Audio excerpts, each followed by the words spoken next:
जय गुरु जी, शुक्राना गुरु जी, अनंतम अनंतम शुक्राना गुरु जी। संगत जी,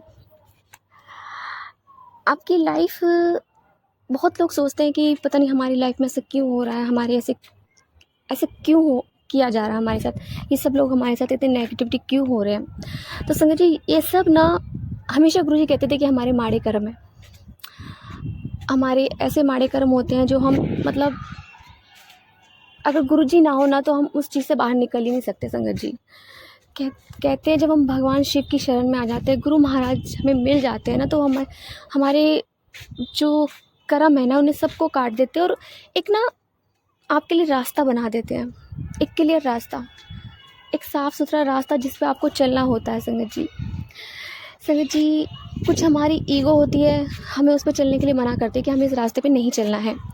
बट अगर आप मन में ठान लो ना कि नहीं, हमें ये चीज़ नहीं करनी है, हमें अपनी ईगो को साइड करके जो हमें गुरुजी हमें बता रहे हैं हमें वो करना है तो करना है। कुछ नेगेटिविटी थॉट होते हैं या जो कुछ नेगेटिविटी ऐसी होती है वो आपको ना उस चीज़ से रोकती है और इतना रोक देती है कि ना आपका माइंड एकदम डाइवर्ट हो जाता है, आप उस चीज़ में जाते ही नहीं हो।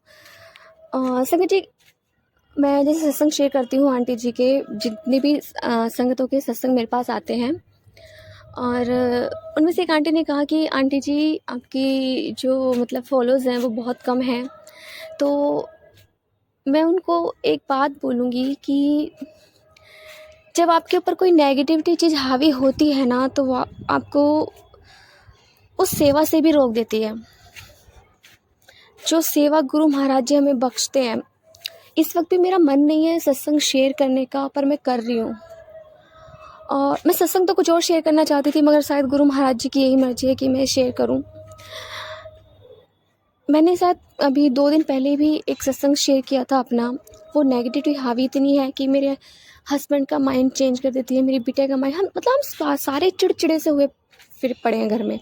इतने चिड़चिड़े हो रहे हैं कि मतलब एक दूसरे की बात को समझते ही नहीं है, कितनी कोशिश कर लें। ऐसा भी नहीं है कि हमें आपस में प्यार नहीं है, प्यार बहुत है, अपने फैमिली में बहुत प्यार करते हैं एक दूसरे को, बट चिड़चिड़ापन इतना है कि वो नेगेटिविटी चाहती नहीं है कि हम एकजुट होकर रहें। संगत जी, आप लाइफ ना ऐसी हो जाती है एकदम से हेल, आप करना कुछ और चाहते हो, कर हो कुछ और जाता है। और ऐसे कितने ही सत्संग मैंने सुने हैं कि जो नेगेटिविटी होती है ना, या तो आपके सामने एकदम से आ जाती है, आपको दिख भी जाती है। कितने ही सुने हैं, कोई काला जादू कर रहा है, कोई कुछ कर रहा है, हर तरह से लाइफ आपके मतलब आजकल समझ में नहीं आता कि लोग इतना क्यों किसी के ऊपर क्रिया कराते हैं, क्यों एक दूसरे को देख के खुश नहीं रह सकते। कोई मारन क्रिया कराता है तो कोई किसी की जॉब नहीं चाहता कि जॉब करे। घर में एक तरह से होता है कि हर चीज़ बंद जाती है, आप कुछ नहीं कर पाते हो, ना आपके पास खाने के लिए होता है ना कुछ होता है। लेकिन अगर गुरुजी की शरण में हम हैं ना, तो संगत जी, चाहे हम कर्जे का खाएं लेकिन हमें वो 2 वक्त की रोटी मुहैया ज़रूर कराते हैं। संगत जी, दुनिया ना चाहे कुछ भी बोले गुरुजी के बारे में या किसी के भी बारे में, मतलब अपनी जी हम जिसको मानते हैं, बट आप ना उस चीज़ से हटो मत, अपने गुरुजी को मानना मत छोड़ो, चाहे लोग कितना ही आपको बोले। अपने गुरुजी पे विश्वास बना के रखो, क्योंकि एक पता है अभी हाल ही में मैंने एक सत्संग मेरे पास आया, और जब वो मैंने सुना ना तो उसमें एक चीज़ थी कि कल मैं उस सत्संग को मतलब एकदम से रोना सा भी आ गया मेरी आंखों में कि मतलब गुरुजी मुझे क्या मैसेज दे रहे हैं। कि वो अंकल ना चारों तरफ से कर्जे में डूबे हुए थे, उनके पास कर्जदारों के फ़ोन आते थे और उनका खुद का अपना एक कपड़ों का काम था जो उस टाइम पे किया करते थे वो। और गुरु महाराज जी उनसे कपड़े ख़रीदते थे, और गुरुजी ने बोला भी था कि मेरी शरण में आ जा, तो वो मना करते हैं उस टाइम पे। बट जब गुरुजी कहते हैं ना, गुरुजी को अपने से जोड़ना होता है तो गुरुजी किसी न किसी जरिए से जोड़ ही लेते हैं। तो संगत जी, वो अंकल जी इतना कर्जे में डूबे होते हैं, तो एक दिन उनके सपने में गुरु महाराज जी आते हैं और कहते हैं कि बेटा चल खड़ा हो बेटा, और तू अपने कपड़ों का काम फिर से शुरू कर। तो वो सुबह उठते हैं तो भूल जाते हैं कि मुझे ऐसे कुछ सपना दिखा। नेक्स्ट डे उन्हें फिर गुरु महाराज जी दर्शन देते हैं और उनसे यही शब्द बोलते हैं कि बेटा खड़ा हो, अपने कपड़ों का काम फिर से शुरू कर।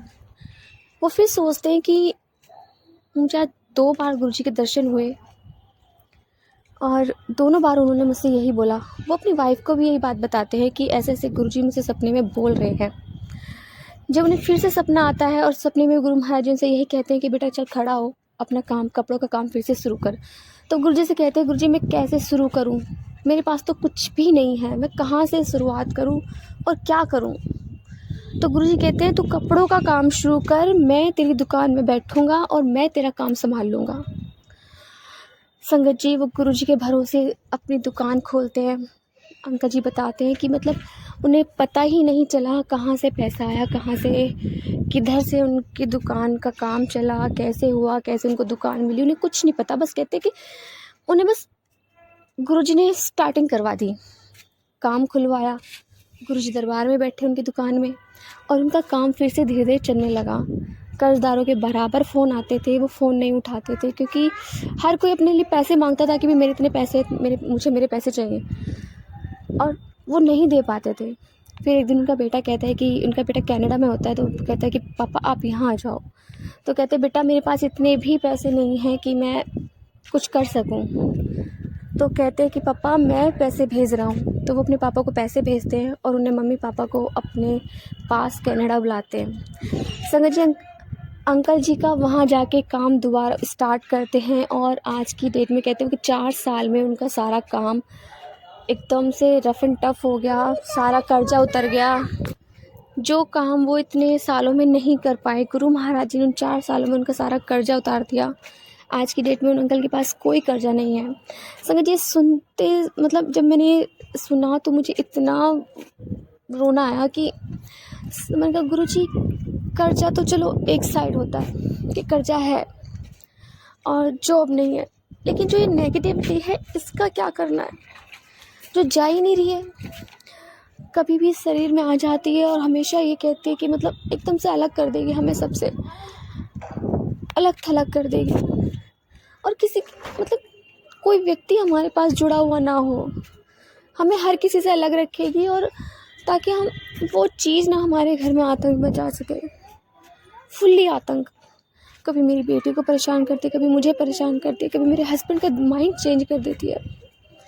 ना वो जॉब कर पा रहे हैं, ना वो घर में कुछ सही से कर पा रहे हैं, मतलब हर चीज़ में रुकावटें पैदा कर रही है। तो कल इतना रोना है, मैंने कहा, गुरुजी इस नेगेटिविटी को तो ख़त्म करो,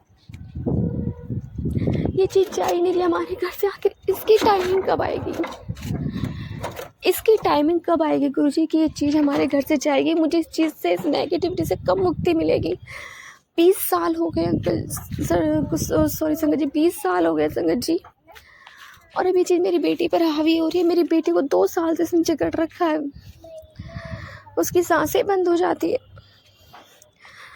मैं बहुत मुश्किल से अपने सत्संग शेयर कर पाती हूँ क्योंकि अंदर से मन नहीं होता, पर गुरुजी शायद कहते हैं कि बेटा करो, सत्संग शेयर करो, तेरा कल्याण होना है। सॉरी संगत जी, मैं अपने सत्संग को यहीं विराम देती हूँ। जय गुरुजी, शुक्राना गुरुजी। संगत जी, यदि आपको सत्संग अच्छा लगे तो प्लीज़ हमारे चैनल को सब्सक्राइब कीजिए, लाइक कीजिए, शेयर कीजिए, बेल आइकन को प्रेस कर दीजिए ताकि नए सत्संग की जानकारी आपको जल्द से जल्द मिल सके। संगत जी, यदि आप भी अपना सत्संग शेयर करना चाहते हैं तो आप भी हमें हमारे व्हाट्सअप नंबर पर लिख कर भेज सकते हैं, रिकॉर्ड कर भेज सकते हैं। आपके सत्संग भी और संगतों के साथ शेयर किए जाएंगे।